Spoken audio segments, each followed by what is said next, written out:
A inscrição do nome do executado em cadastros de inadimplentes. O que fazer na prática jurídica? Seja bem-vindo a mais uma lição prática, a lição prática de número 119, de um total de 365. Todos os dias eu tenho esse compromisso, neste canal aqui em que você me escuta, de apresentar um áudio com uma lição prática jurídica voltada a obter sucesso na defesa do executado ou vencer o processo de conhecimento. Hoje vamos falar especificamente da medida executiva atípica prevista no artigo 782, parágrafo 3º do Código de Processo Civil. Esse artigo diz que, a requerimento da parte, o juiz pode determinar a inclusão do nome do executado em cadastros de inadimplentes, tipo Serasa, SPC. O parágrafo 4º do artigo 782 diz que essa inscrição será cancelada imediatamente se for efetuado o pagamento no curso da ação de execução, se a ação de execução for garantida por penhora, depósito ou caução, ou se a execução for extinta por qualquer outro motivo. Ainda, o parágrafo 5º expressamente diz que essa medida, a inscrição do nome do devedor no cadastro de inadimplente, pode ser postulada também quando a execução for por título judicial. Então, veja, na execução por título extrajudicial ou no cumprimento de sentença, execução por título judicial, é possível que, ao receber a petição inicial, o exequente peça ao juiz, e aí uma observação importante: o juiz não pode determinar a inscrição de ofício, tem que ter requerimento da parte, no caso aqui, o exequente. O exequente, portanto, pede para que o juiz determine, em razão da execução ajuizada e recebida, que o nome do executado seja inscrito no rol de mal-pagadores mantidos pelos órgãos de cadastros de crédito, como, por exemplo, o Serasa e o SPC. Bom, segunda observação importante: esse pedido formulado pelo exequente só pode ocorrer quando a execução for definitiva. Não é possível em execução provisória. Claro, execução provisória somente quando o título for um título judicial, uma sentença condenatória, sem ainda o trânsito em julgado. Essa medida é uma medida executiva atípica formulada pelo exequente, um meio coercitivo para compelir, para obrigar, para forçar o executado a satisfazer a obrigação que está no título, conferindo maior efetividade à execução. Muito bem. Essa medida, quando ela é postulada e autorizada pelo juiz da execução, o juiz vai determinar a inscrição do nome do executado no cadastro de inadimplente através do convênio Serasa-Jude, um convênio que existe entre o Serasa e o Poder Judiciário. Ou ele determina que essa inscrição seja realizada expedindo ofício, caso não há vinculação aqui ao sistema Serasa-Jude. Muito bem, o próprio código diz, no parágrafo 4º, que se no curso da ação de execução existir o pagamento da dívida ou a garantia da dívida, ou se a dívida for extinta por qualquer causa, a inscrição no Serasa e no SPC tem que ser levantada. Muito bem. O artigo diz ainda, que o juiz pode determinar a medida. O juiz pode determinar a inclusão do nome do executado em cadastro de inadimplentes. Isso significa que aqui há uma faculdade do juiz. O código não usa o tempo verbal, pode. O código, ele não usa, deve, ele usa o pode.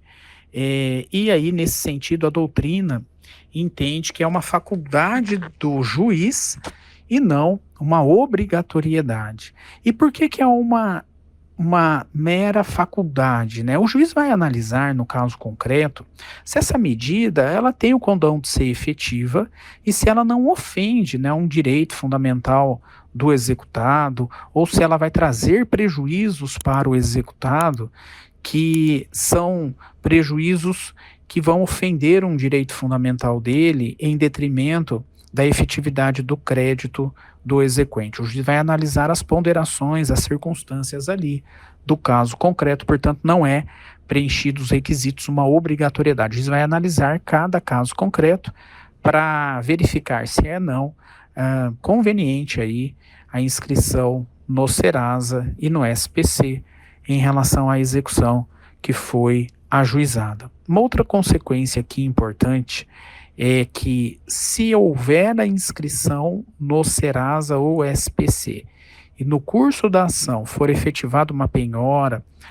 ou até mesmo efetuado o pagamento da dívida e essa inscrição não for levantada e isso causar um prejuízo efetivo ao executado, o executado agora, diante da inscrição indevida, ele pode pleitear indenização por perdas e danos, caso fique demonstrado aí um prejuízo efetivo. Inclusive, a responsabilidade civil aqui, ela é objetiva, né, por um prejuízo injusto acarretado ao devedor, nos termos do artigo 776 do CPC. Muito bem. Também é possível que isso ocorra no cumprimento de sentença, como já vimos, e por fim é importante consignar que a inscrição no Serasa e no SPC, ela só pode ocorrer no prazo de 5 anos a contar da data do vencimento da dívida. Então, isso também tem que ser observado pelo advogado do executado. Se esse prazo de 5 anos a contar do vencimento da dívida do título, se ele já se esgotou ou não. Se esse prazo já se esgotou e ainda está tramitando uma ação de execução, não é possível, nessa ação de execução, a inscrição do nome do executado nos cadastros de inadimplentes. Por quê? Porque temos um entendimento consolidado que o prazo para que isso seja efetivado no Serasa é até 5 anos a contar do vencimento da dívida, e não do ajuizamento da ação ou do pedido, né, para inscrição do nome do devedor, do executado no Serasa. O prazo de 5 anos é a partir do vencimento da dívida, independentemente se houve ou não o ajuizamento da ação de cobrança ou de execução contra esse devedor. Bom, o STJ, através de um recurso especial repetitivo, tema 1026, já reconheceu que esse direito do exequente de inscrever o nome do devedor executado no rol de inadimplentes, previsto no artigo 782, parágrafo 3º do CPC, é aplicável também às execuções fiscais, devendo o juiz deferir o requerimento de inclusão do nome do executado em cadastros de inadimplentes, preferencialmente pelo sistema Serasa Jude, independentemente do esgotamento prévio de outras medidas executivas. Então, é extensivo também às execuções fiscais. Bom, qual é a atenção que o advogado do devedor deve ter aqui? São relacionadas às situações em que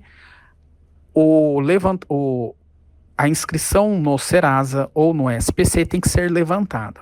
Caso haja, como nós já vimos, pagamento da dívida, garantia da execução ou a dívida for extinta por qualquer motivo.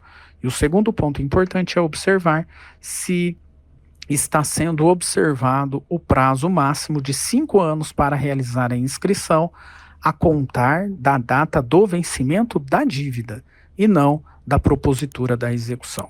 É isso. Essa foi a nossa lição prática jurídica do dia. Nos encontramos amanhã com mais um áudio. Até lá.